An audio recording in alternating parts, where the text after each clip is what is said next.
धामी सरकार में कैबिनेट मंत्री और पूर्व विधानसभा अध्यक्ष प्रेमचंद अग्रवाल की मुसीबतें इन दिनों बढ़ी हुई हैं और इस संकट में वो बाहर कैसे निकलेंगे, इसके लिए तमाम तरीके के सवाल हैं और इन सवालों के बीच ही उनके सियासी भविष्य को लेकर भी सस्पेंस बना हुआ है। मुख्यमंत्री धामी उनके खिलाफ कार्रवाई करेंगे या नहीं करेंगे, इस पहलू पर जब चर्चा चल रही है तो बीजेपी के अंदर प्रेमचंद अग्रवाल के खिलाफ धीरे धीरे विद्रोह भी शुरू होने लगा है। और पार्टी के एक विधायक विनोद चमोली ने पहले ये कहा था कि सवाल नियम या नीति का नहीं बल्कि सवाल नियत का है। और अब लैंसडौन से विधायक दिलीप सिंह रावत ने भी इशारों ही इशारों में नाम लिए बिना निशाना साधा है प्रेमचंद अग्रवाल पर। ये मैं किसी व्यक्तिगत दल के लिए नहीं कहूँगा, लेकिन मेरा ये जरूर सोचना है कि जनता ने हमें सेवा के लिए भेजा है,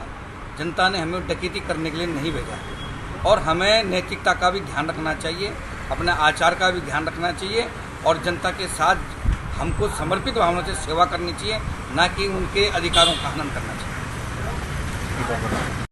प्रेमचंद अग्रवाल विवादों में तो हैं और इसलिए उनके खिलाफ बीजेपी के अंदर से जिस तरीके से सवाल उठ रहे हैं वो बहुत महत्वपूर्ण हैं। सवाल ऐसे वक्त में उठ रहे हैं जबकि उन पर कार्रवाई की तलवार भी लटक रही है। और दिलीप सिंह रावत ने तो नाम लिए बिना उन्हें डकैत भी करार दे दिया और उनकी नीयत पर भी सवाल खड़े कर दिए और ये भी कह दिया कि जनता के हक पर डाका डालने का अधिकार कम से कम जनप्रतिनिधियों को नहीं है। तो ऐसे में प्रेमचंद अग्रवाल के खिलाफ जब पार्टी के भीतर चुने हुए विधायक ही धीरे धीरे ही सही सवाल उठा रहे हैं तो आगे प्रेमचंद को लेकर पार्टी में क्या राय रखी जाएगी, प्रेमचंद का भविष्य क्या होगा, इस पर तमाम तरीके के सवाल उठने लाजमी हैं। ये बात अलग है कि पार्टी के विधायक भले ही खुलकर ना बोल रहे हों लेकिन उनके निशाने पर जरूर धामी के ये मंत्री ही हैं। और ये मंत्री महोदय क्योंकि विधानसभा अध्यक्ष रहते हुए इन पर यही आरोप है कि इन्होंने बैकडोर भर्तियां कराई, इन्होंने नेताओं, विधायकों, मंत्रियों और दूसरे लोगों के रिश्तेदार रखे, अपने रिश्तेदार भी रखे, ऐसे भी इन पर आरोप लगे हैं। हालांकि प्रेमचंद अग्रवाल अपनी सफाई में बार बार यही कह रहे हैं कि उन्होंने नियमों के खिलाफ कोई काम नहीं किया है,